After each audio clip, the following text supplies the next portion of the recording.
Olá, você que nos acompanha pela nossa BNews TV. Estamos começando mais uma edição do Fato e Opinião, comigo Victor Pinto, também aqui ao meu lado meu colega Eliezer Santos. Vamos, como sempre, nessa nossa mesa de bar. Hoje tem até cafezinho, ó. Tem até cafezinho aqui, Dona Edna caprichou. A gente vai bater um papo sobre política. E o nosso convidado é o ex-secretário, vereador, que agora quer ser chamado só de Luiz. Me chama só de Luiz, já entrou no estúdio já dizendo isso. Mas a gente vai dar uma apertada nele para falar um pouco de política, dessas articulações, que ele é uma pessoa que transita bem, está num partido importante e que está sendo um fiel da balança aí, né, Eliezer, nessa nossa eleição de 2022. Exatamente. É um quadro do Republicanos que talvez não tenha tanta atividade política como os demais, mas tem muito voto. Foi o vereador mais votado em 2020. Ultrapassou inclusive o presidente da casa, para Geraldo Júnior. Surpresa de Geraldo Júnior. Teve para lá de 17 mil votos, então é uma figura importante, muito considerada dentro do Republicano. A gente vai falar com ele um pouquinho hoje. Estamos aqui nos estúdios da nossa BNews TV com Luiz Carlos, vereador. Satisfação em tê-lo aqui mais uma vez conversando com a gente. Obrigado, Vitor, pelo convite, Eliezer. Parabéns pelo trabalho que vocês desenvolvem e BNews sempre crescendo e trazendo aí um debate importante para a sociedade. Estou à sua disposição. Não vamos perder tempo. Luiz Carlos estava como secretário da Infraestrutura da Prefeitura de Salvador. Há pouco tempo, antes de vencer o prazo da desincompatibilização, Luiz Carlos retorna à Câmara de Salvador como vereador e o Júlio sobe para sua função. Para nós da política, isso foi um recado. Um recado de que Luiz Carlos pode ser candidato a deputado federal. E mais outro recado ainda. Se Luiz Carlos pode ser candidato a deputado federal, não seria Márcio Marinho o vice de ACM Neto? Porque havia muito essa conversa de que se Márcio Marinho subisse para a chapa majoritária, Luiz Carlos seria candidato a deputado federal. De fato é isso que está na mesa, vereador? De fato é isso que está na mesa. Sendo bem objetivo, para não fugir do tema. Se atém ao tema, vereador. Pois é, eu costumo dizer que eu botei o meião e a chuteira e estou apto para entrar no jogo, né? O partido pleiteia essa vaga de vice de ACM Neto, acho que com legitimidade por toda a trajetória do partido, de 16 anos e de grande musculatura, tempo de televisão e quadros importantes, mas também somado a isso, o tempo que acompanha o projeto político e apoia o projeto político de ACM Neto, desde o início de 2013, votamos todos os projetos, não por causa de ACM Neto, mas os projetos para a cidade, não faltamos ao debate, não fugimos ao debate, votamos todos os projetos que eram benéficos para Salvador, de forma que nós nos sentimos parte dessas mudanças que aconteceu em Salvador. E agora, né, o partido sempre fez gesto, né? Em 2012 nós tínhamos aí 2012 e 2016 nós tínhamos a possibilidade de indicar vice e não fizemos. 2020 e agora nós estamos pleiteando. Estava no nosso radar o Senado, a vaga de Senado, mas com a vinda do PP, de João Leão, e por justa causa, né, nós entendemos isso, que ia contribuir muito com o projeto, demos um passo atrás, mas tem uma vaga aberta, que é uma vaga simbólica, uma vaga importante, e o partido acredita que seria justo essa indicação. E dentro dessa indicação, apesar não, bom que nós temos quadros importantes, e inclusive tivemos adesões aí como Samuel Júnior, Alex Santana, Thalita, né? E já tínhamos quadros dentro, o próprio Marcelo Nilo, tínhamos quadros importantes como José de Arimaté e Jurailton. No entanto, o fundador do partido na Bahia que percorri os 417 municípios de carro, e não faço uma crítica a quem vai de avião, que se eu tivesse eu também iria, o cara ir daqui para Teixeira de Freitas de carro é um osso, Uma vez eu fui para lá, acabei ficando com um problema no rim lá, o dia todo internado, então assim, não é fácil. Mas isso também traz um aprendizado. A gente conversava aqui em off de que as dificuldades elas nos amadurecem, né? Dizem que águas calmas não formam bons marinheiros. Então o marinho conhece esse estado como ninguém, porque percorre há 20 anos que tem de parlamento, percorre esse estado de carro, conhecendo os distritos, conhecendo as cidades grandes e pequenas, as lideranças, conversando com as pessoas. Então, o primeiro ponto, né? O fundador do partido, o presidente do partido, o vice-presidente nacional, conhece o estado, tem dado importante contribuição e hoje parte do sucesso ele tem contribuído com isso, além do que traz uma discussão importante, né? Um olhar de quem é negro e passa na pele essa discriminação diária, né? E é um conservador também, e isso é importante porque você traz um equilíbrio, né, para as discussões. Então a gente entende, e um parlamentar experiente de 20 anos, mais do que isso, não tem uma vírgula que desabone a conduta, seja ela qual for, de Marinho. Então, a gente entende que Marinho é um grande nome para a contribuição, não é para a contribuição do partido apenas, é contribuição para a formalização de políticas públicas na construção desse governo. E se assim for, eu estou para fazer uma camisa, se Marinho for, eu vou, porque aonde eu for, tem as pessoas perguntam, e aí você é candidato? Eu chego num restaurante, chego em algum lugar, e quando eu estou com um pouquinho de tempo, eu explico, e quando eu não estou, eu disse, se Marinho for, eu vou. E aí tem gente que diz assim, e aí, como é que faz para decidir isso? Você tem que perguntar para Neto, né? E estou aí pleiteando esse espaço. Agora, já te respondendo, se isso não vier a acontecer, eu não sou candidato a nada. Vou ajudar a campanha de Neto, vou ajudar na campanha de Marinho, dos quadros do partido, né, que sou presidente municipal, sempre coordenei as campanhas, vou fazer isso de todo o coração, porque entendo que trabalhar projeto coletivo é muito mais nobre do que individual. Então, se eu saísse candidato com Marinho e Rogéria, por exemplo, dentro do nosso nicho, eu crio uma interseção, pego um pedaço de Marinho, um pedaço de Rogéria e atrapalho todo mundo. Não é interessante para ninguém. Diga, Eliezer. O senhor falou aí sobre o partido Marinho seria um representante conservador na chapa de ACM Neto. Interessante pontuar isso, porque a gente vai ter um candidato, pelo menos com essa bandeira de conservador, que é João Roma, um antigo correligionário do Republicanos. E eu quero saber em que medida pesa esse aspecto religioso e conservador numa chapa de ACM Neto, que tem se colocado como um candidato solto, avulso, que não se cola em ninguém, nenhuma ideologia, nenhum viés desse tipo. Em que medida isso é um aspecto importante para os republicanos, de repente, pleitear a vice, considerando esse aspecto? Se você quiser fazer uma política pública eficaz, você tem que fazer ouvindo várias fontes, tá? Então, Neto tem a sua visão sobre política, sobre governo, sobre mundo, mas uma das coisas que deu certo no seu governo, e a gente não precisa pontuar aqui, porque é visível, notória a mudança que aconteceu em Salvador, é que ele conseguiu estabelecer uma relação com diversas lideranças políticas, tá? Ele conseguiu ouvir os vereadores sem interferir na Câmara, ele conseguiu implantar um programa que era um programa de governo, a gente tornou ele um programa de Estado, que foi ouvindo o nosso bairro.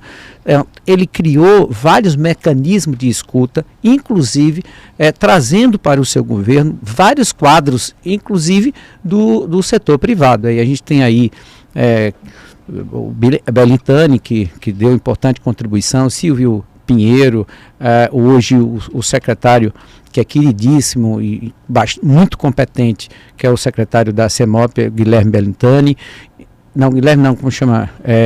Fabrício Miller. Fabrício Miller. A Belintani também foi. Foi, Belintani foi. Forjado também na parte política por Assemineto. Pronto, sim. Mas ao mesmo tempo ele manteve quadros que já vinha dando certo, como o próprio Fábio Mota, Paulo Souto e outras figuras, que essa oxigenação, essa de pensamento, né, fez com que o governo dele fosse um governo exitoso. Então, se a gente quer fazer uma política que contemple, seja uma política plural, é importante ter diversas cabeças com olhares diferentes para o mundo. Vou mandar um recado aqui, a câmera aqui, Emerson.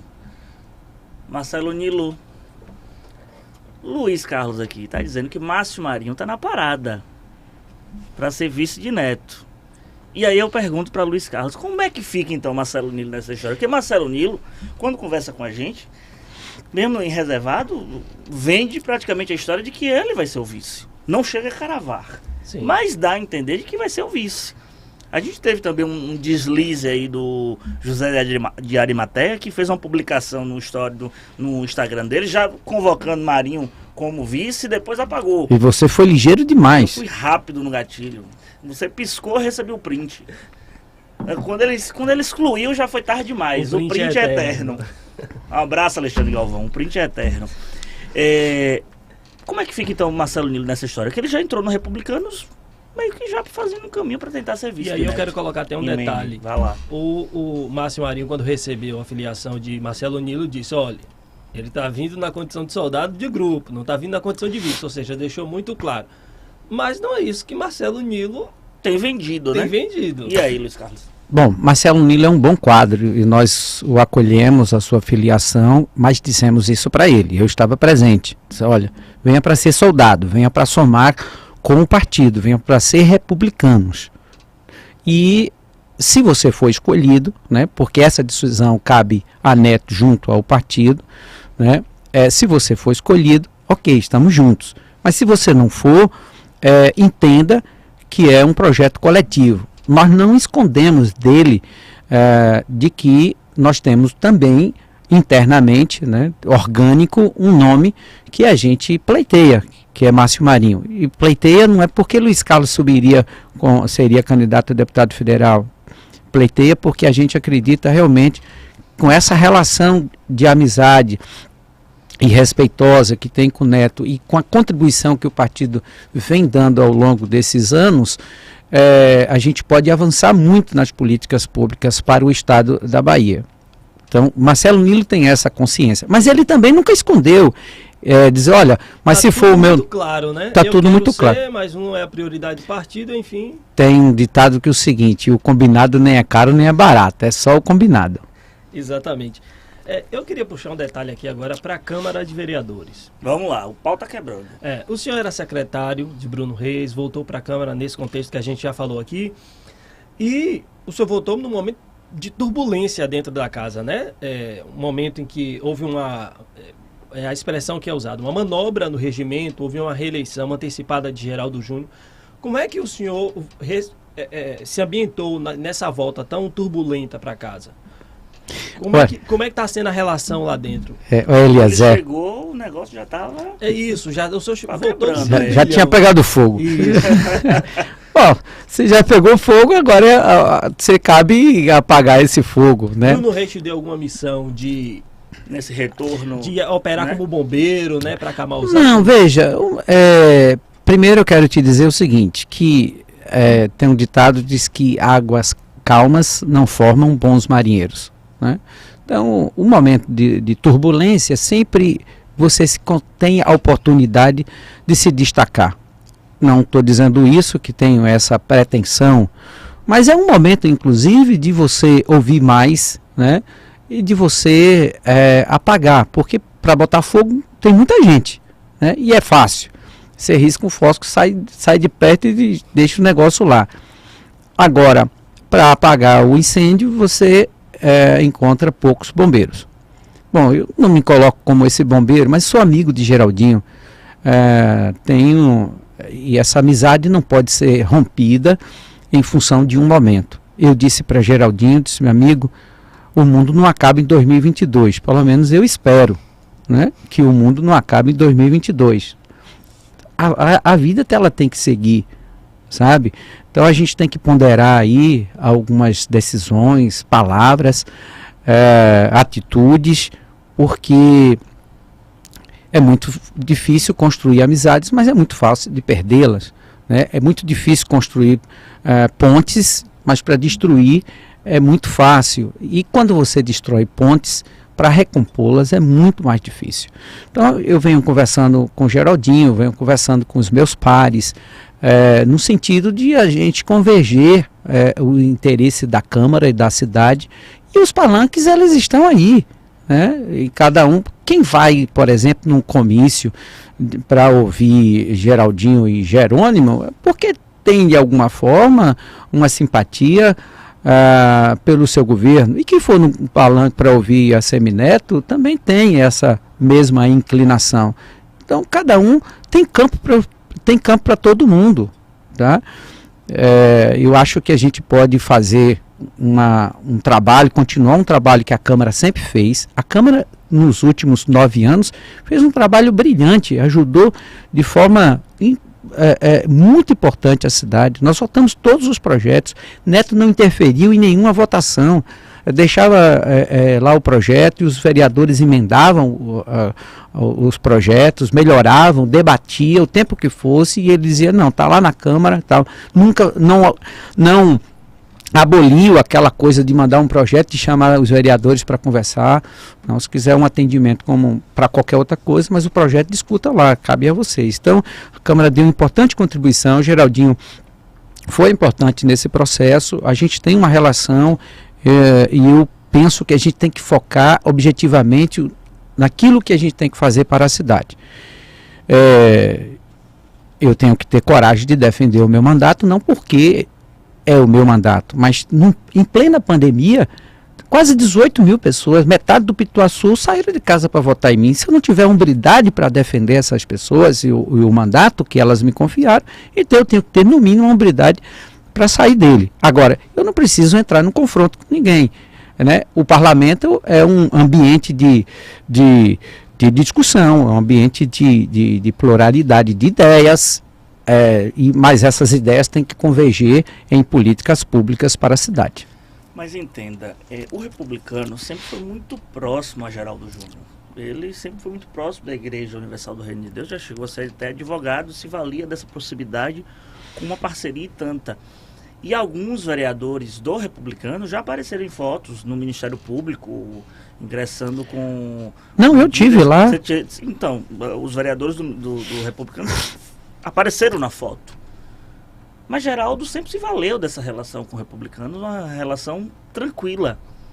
Acabou Não, de forma nenhuma. Não, de forma nenhuma. Assim, em um momento de conflito, você tem duas opções, tá? Você parte para a agressividade ou você recorre à justiça, ok? Então, que é o ponto de equilíbrio ali para converger as divergências. Então, eu discordei daquela sessão, tá? Da quantidade de pessoas e da forma. Eu vou fazer o quê? Vou brigar com o Geraldinho? O Geraldinho é meu amigo, eu falo com ele no Zap, eu falo com ele meia-noite, né? Sobre tudo. Então, eu vou brigar com ele? Não vou. Mas eu vou deixar do jeito que está? Também não. Então, isso não quer dizer rompimento. Isso quer dizer busca de posição. Eu tenho um lado. E quem não tem lado, fica abandonado. Vai lá, Eliezer. Vamos lá. Vitor comentou agora da relação com o Geraldinho. Em 2020, o republicano chegou a compor aquilo que se chamou de chapinha ali, que era Solidariedade, MDB, PSC, PTB à época. Essa relação de partidos, ela tem alguma possibilidade, obviamente, considerando que todo mundo se desgarrou agora, porque é uma outra eleição, tem alguma possibilidade de aproximação com outra legenda, como aconteceu em 2020, naquilo que se chamou de chapinha, né, um jogo combinado ali? Tem alguma possibilidade de os republicanos repetir isso agora em 2022? Não. O partido está bem definido. Está tudo muito claro.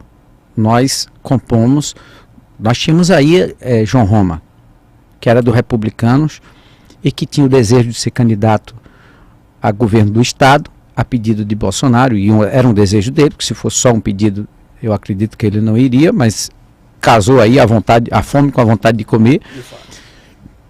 E o partido disse, não, a gente ainda não está na hora de nós lançarmos candidatos. A gente vem numa estratégia de crescer de dentro para fora. Uma hora a gente vai ter musculatura para isso, mas ainda não era o momento. E ele entendia que era o momento dele. Disse, ok, mas isso não significa ruptura. Roma reconhece o que o partido fez com ele, parlamentar de primeiro mandato. O partido deu um ministério para ele, um ministério importante. Tá? Então, assim, ele reconhece e também nós reconhecemos o valor dele. Mas é isso que a gente falou de Geraldinho, Ministério Público e tal. São decisões que você tem que tomar. Não é possível que você fique querendo agradar a todo mundo. Não dá. Uma hora você tem que tomar uma decisão. E a gente tomou a decisão de não dar a legenda para ele. E isso foi conversado por diversas vezes.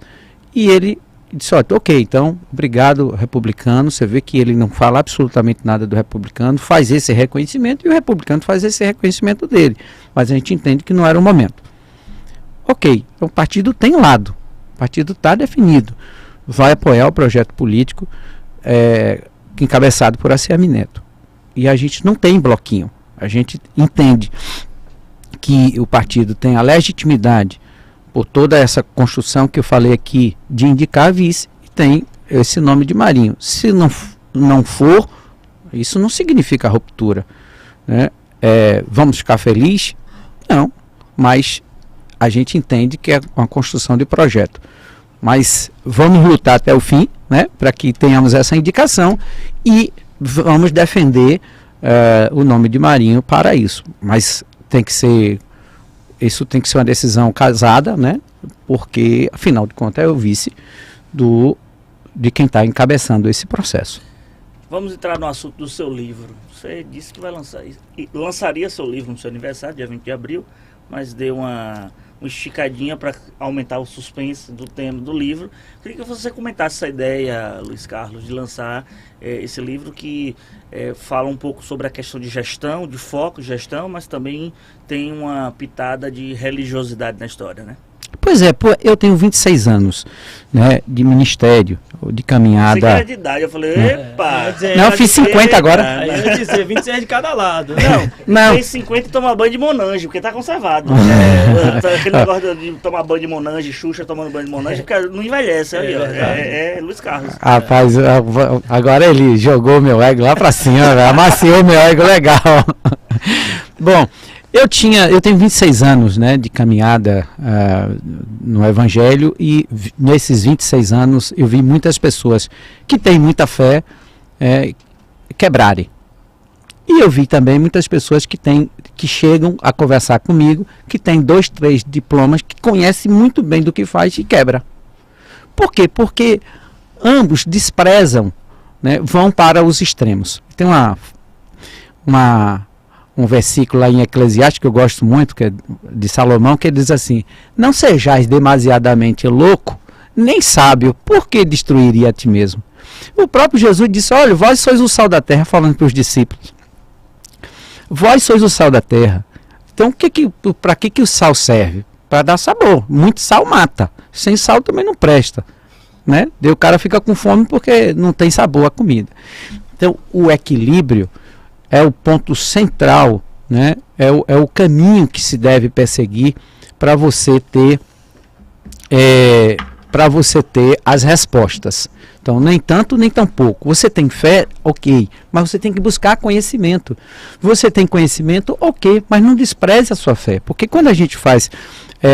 aliás, Einstein diz, ele diz o seguinte, que o conhecimento, a ciência, pode trazer bons resultados, mas nunca revelará os segredos do Criador. E aí ele fala mais, em uma das frases bem conhecidas, que ele diz: Deus não joga dados, ou seja, Deus não faz nada aleatório, porque o cara que joga dado, ele não tem previsibilidade, ele não pode dar 5 e 4 e etc e tal. Então Deus faz as coisas planejadas. Se a gente pegar a história, por exemplo, de Noé, Deus chega para Noé e diz, olha, eu quero que você faça uma arca. Aí ele diz com que, né, que tipo de madeira, com que ele tinha que calafetar, o comprimento, a altura, a profundidade, compartimentos, a porta, para onde tinha que abrir e para que servia. Não foi um improviso. Não foi um improviso. Ele chegou e disse, olha, você vai usar esse tipo de madeira, você vai usar esse tipo de material que é betume, para calafetar, tal, e você vai fazer dessa maneira. E para quê? Vai servir para salvar você, sua família e tudo que eu mandar. Então perceba que Deus, ele faz as coisas planejadas, né? Deus não é contra e tem Tiago, lá em Tiago diz assim, se alguém necessita de sabedoria, peça então a Deus. A sabedoria é diferente de conhecimento. Conhecimento eu posso precisar e devo pedir a Deus, mas o conhecimento eu tenho que buscar. Eu já vi muita gente abrir comércio, né? Ele diz, não, eu vou na fé e vai dar tudo certo. E aí não faz um planejamento. A fachada da loja, pegando o caso aqui de loja, não posso dar vários exemplos. A fachada da loja você não consegue identificar, a loja suja, funcionários mal treinados, prateleira suja, faltando mercadoria. E o que é pior, ele mete a mão no caixa e diz, não, vou pegar aqui meu Prolabore, que ele nem diz que é Prolabore, que ele diz que o comércio é meu e eu pego quanto eu precisar, sem analisar o fluxo de caixa, se ele tem recurso para aquilo, ou ele compra uma coisa sem obedecer, né, as finanças da empresa. Aí estou falando de empresa, vamos falar de pessoas. Tem gente que ele tem muita fé, diz, não, Deus vai abençoar e tal, mas ele não estuda, sabe? E aí como é que você faz? Não, eu trago essa discussão para dentro do livro. O livro são 7 capítulos, começando por planejamento, um dos capítulos que eu gosto muito, e quero dizer para as pessoas que estão ouvindo que o planejamento não é bicho de 7 cabeças. A gente faz planejamento toda hora, sabe? Por exemplo, se a gente vai fazer uma viagem, a gente determina a data para onde vamos, a data do que vamos, né? Quanto tempo leva a viagem, quanto tempo você vai ficar lá, que tipo de atividade que você vai ter lá, e a partir daí você leva a sua roupa, né? Se você vai trabalhar ou você vai passear, se é um passeio mais formal ou informal. Isso é planejamento, né? Quanto tempo você vai ficar na viagem, você vai de carro, que você vai gastar, se você tem tempo, né? Um dos elementos do planejamento, você vai mais devagar, se você tem pressa, você vai correr mais, mas você sabe que você vai gastar mais gasolina. Então a gente faz planejamento diário, mas só que a gente não tem, e acha que o planejamento é um bicho de 7 cabeças. Então eu falo sobre isso. Antes aqui da gente iniciar a gravação, o senhor falava, né? O prefácio, o livro tem um prefácio do ex-prefeito de Salvador, Assemineto. E o senhor falava pra gente como foi essa relação, conta um pouquinho aí como foi o pedido para ele escrever o prefácio, o retorno dele, como foi isso? Eu tive na casa dele e aí eu disse, quando terminou que tínhamos que conversar, eu disse, Neto, estou escrevendo um livro sobre fé e gestão, né? Eu contei um pouco sobre isso, sabe, essa minha experiência, e eu encontro muitas pessoas que têm muito conhecimento, mas não usam a fé na hora da dificuldade. Porque todo planejamento, isso não é uma garantia que tudo vai dar certo. Ele pode sair do trilho em algum momento. E você tem que ter fé, né, acreditar em você e no Criador. Dizer, não, calma, vai dar tudo certo. Não está dando certo por aqui, vamos refazê-lo, vamos recondicioná-lo para dar certo. Então isso é fé, né?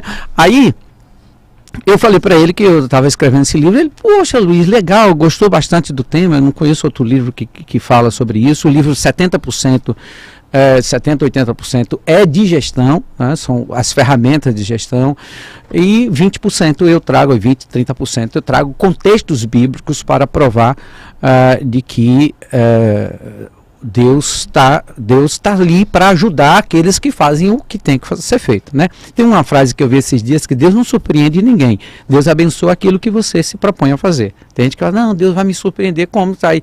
Você vai acordar de manhã, tá lá a chave do carro do lado como chama, do criado mudo, só é um presente que eu te dei. Não, você tem que ter um planejamento, vou economizar tanto por mês, eu vou chegar. Bom, ele gostou, ficou empolgado, e eu disse, se você podia prefaciar, eles posso, claro, vai ser um prazer, então. E aí eu achei que ele disse, não, agora eu queria o livro, eu queria uma boneca para eu dar uma olhada e fazer o prefácio de acordo com o tema e tal. Bom, eu achei que ele ia pegar isso e entregar para um jornalista. Não levou fé. Não levou fé aqui, né? Pois é, não, mas diante da correria dele, sim, e tal. Sim. Não, eu peguei a boneca, botei no envelope, mandei entregar no gabinete dele, beleza. Passou uns dias, nada de mandar esse prefácio, eu querendo rodar o livro para poder fazer o lançamento. Aí o encontrei antes do carnaval, o encontrei na semana do carnaval, eu encontrei no gabinete. Aí ele disse, chamei ele de governador, governador, o senhor está me devendo. Aí ele disse, ele levantou, foi na mochila dele, puxou a boneca e disse, olha, tá aqui, estou indo para tirar esses dias que eu vou descansar e vou fazer, vou ler e vou fazer. Eu disse, poxa, ele vai fazer mesmo, né? Aí passou uns dias, voltei no gabinete, aí, aliás, cobrei da secretária, ele disse, tá aí, mandou o prefácio. 2, 3 dias depois eu encontrei, ele disse, rapaz, estou te devendo. Eu disse, não, você já me pagou, a secretária já mandou. Ele disse, qual foi que ela mandou? Aí ele disse, não, porque eu fiz 2, calma que eu vou ver direitinho. E aí, no outro dia recebi a mensagem, não era aquele não, é o outro. Então o homem caprichou, hein? Aí caprichou. E aí eu acabei esperando um pouco mais, porque ele tinha mandado para fazer uma revisão, claro. Às vezes você escreve as coisas rápido enfim, ele mandou, o livro vai ser o lançamento dia 2 de maio, segunda-feira, a partir das 18 horas, lá na Unidom, inclusive foi onde eu estudei também. Então, dia 2 de maio, na Unidom, a partir de que ali horas? no comércio, né? Em frente à Praça da Inglaterra. Perfeito. 18 horas, 18 é isso? horas. Às 18 horas. Eu acho que vai ser um evento político esse dia, viu? Estaremos lá para poder... Eu acho que vai ser uma prévia da pré-candidatura a deputado federal. Você quer ver uma coisa? Sim. Eu vou revelar coisas lá sobre política. Isso aí foi para você ir. Brincadeira. Não, eu quero receber os amigos. Eu quero receber as pessoas que queiram compartilhar comigo essa alegria. Esse é o segundo livro, eu escrevi o primeiro falando sobre, o outro era sobre fé, sobre mensagens motivacionais, e esse tem uma outra pegada, né? E eu quero receber os amigos para compartilhar, inclusive vocês, será uma honra em tê-los lá, e compartilhar esse conhecimento. Ninguém quer escrever um livro para si, né? Você quer compartilhar de alguma maneira, dar a sua contribuição.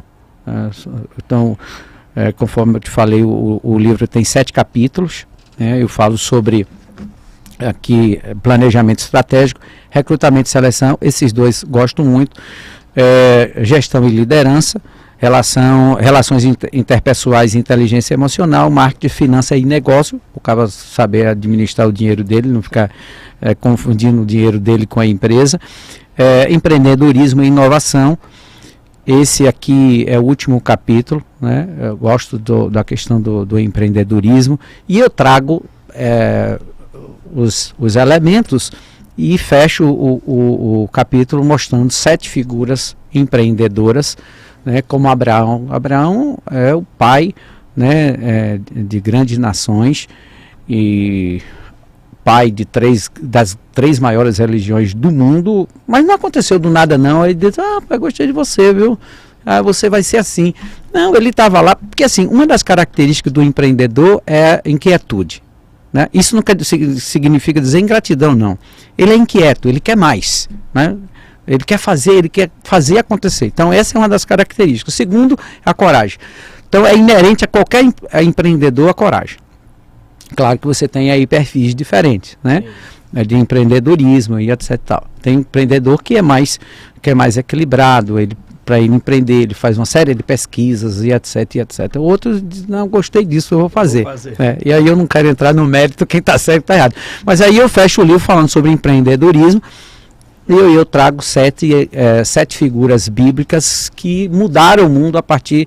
Porque aí Abraão está lá, Abraão está na terra de Ur, dos caldeus, no meio da sua família. Abraão era um homem economicamente bem sucedido. Aí Deus aparece para ele e diz, Abraão, sai da tua terra, da tua parentela, vai para um lugar que eu te mostrarei. Bom, se ele tivesse plenamente satisfeito, ele diz assim, Senhor, eu não vou para outro não. Não vou sair não. Eu vou sair não, vou para onde? Se eu não estou procurando terra nenhuma. Né? Mas ele foi, por que ele foi? Porque ele, apesar dele ter a terra, ter gado, ter servos e servas, né? Que ele não saiu de lá de mãos vazias, ele não era porque estava miserável, não, Senhor, eu estou aqui miserável, o que está acontecendo comigo e tal. Ele tinha tudo, estava no meio da sua família, e todos nós, o que mais gostamos é morar perto dos nossos amigos e das nossas famílias, né? Cláudio Duarte disse que não pode ser tão perto que vai lá todo dia, nem pode ser longe que quando vai demora muito tempo. Então, mas Verdade. ele estava lá, estava tudo certo com ele, não tinha nenhum problema. E ele, aí Deus aparece para ele numa voz e diz: olha, vai para uma terra, Abraão, pega tal, sai do meio da tua parentela, da terra do outro, e vai para um lugar que eu te mostrarei.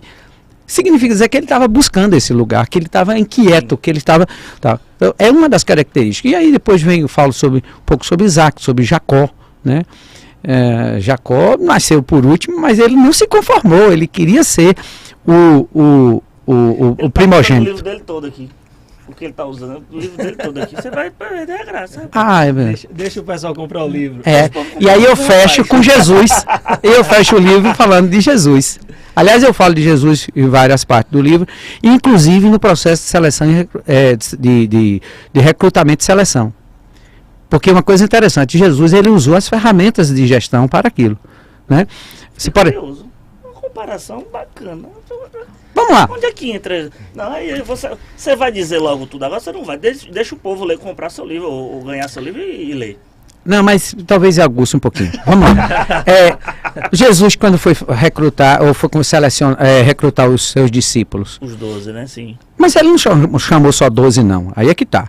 Lá em Lucas 6, 12, você vai ver que ele chamou muita gente. Ou seja, que é isso? Recrutamento. Certo. E depois ele fez a seleção. Certo. Ok? Dos 12. E ele fez a seleção depois que ele subiu no monte.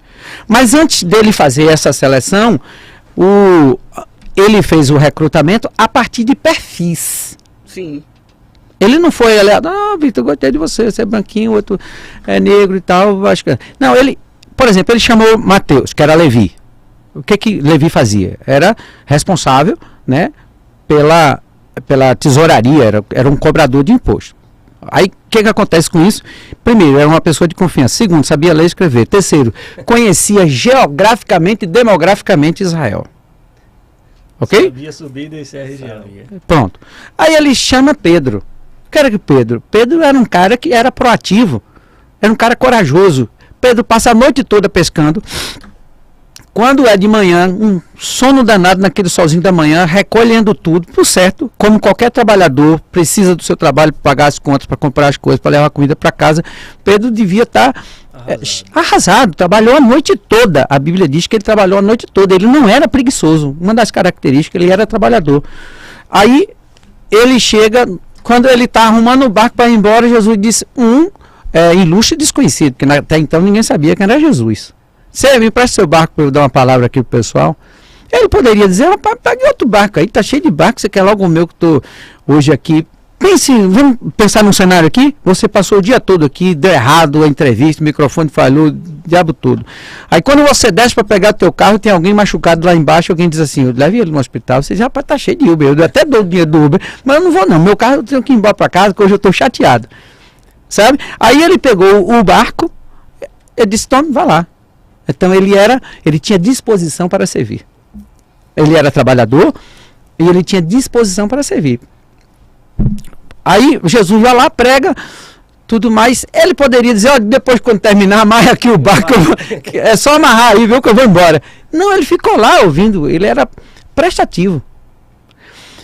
E aí, quando Jesus termina, disse, Pedro, agora vá lá e lance o barco do lado. Ele disse, vou falar uma coisa para o senhor. Eu passei a noite toda, eu sou pescador. Melhor horário é de noite. Eu passei a noite toda pescando. Não veio nada. Esse horário, mas sobre a sua palavra, ele tinha a capacidade de obedecer. Aí foi a grande pesca. Então, aí ele chama João, que era um cara mais conciliador, né? Que era da paz e tudo mais. Ele chama um Tiago, que era... André, que era muito organizado, então organizava as caravanas dele. Então ele chamou, ele pegou, ele obedeceu a um processo, que quando você vai contratar alguém, eu vou contratar alguém para minha fábrica.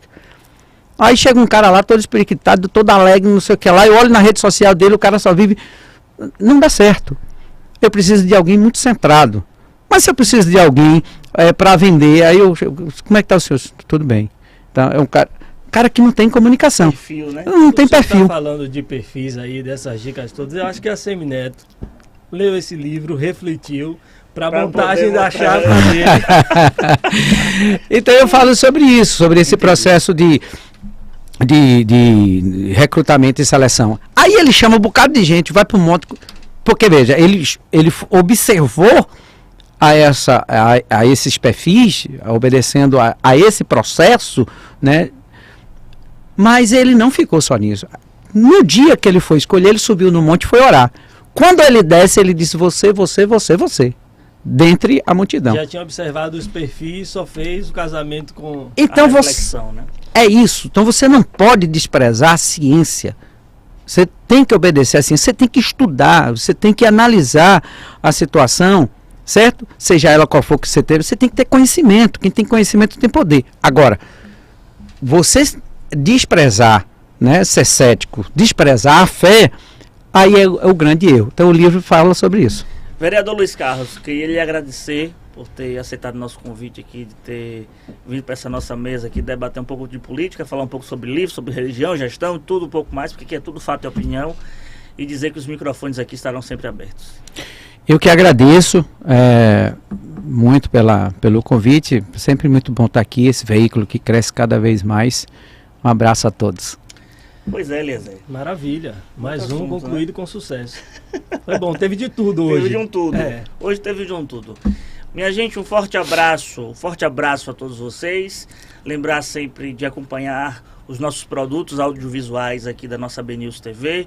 Tem vários, de vários estilos, vários formatos para você acompanhar no nosso canal do YouTube. Ativar o sininho aí para quando tiver sempre uma transmissão, você já receber sua notificação. E lembrar da nossa aba de política de eleições 2022, que está sempre atualizada o tempo inteiro, com as informações vinculadas a esse pleito eleitoral que promete esse 2022. E a gente volta em uma próxima edição do nosso Fato e Opinião. Forte abraço a todos.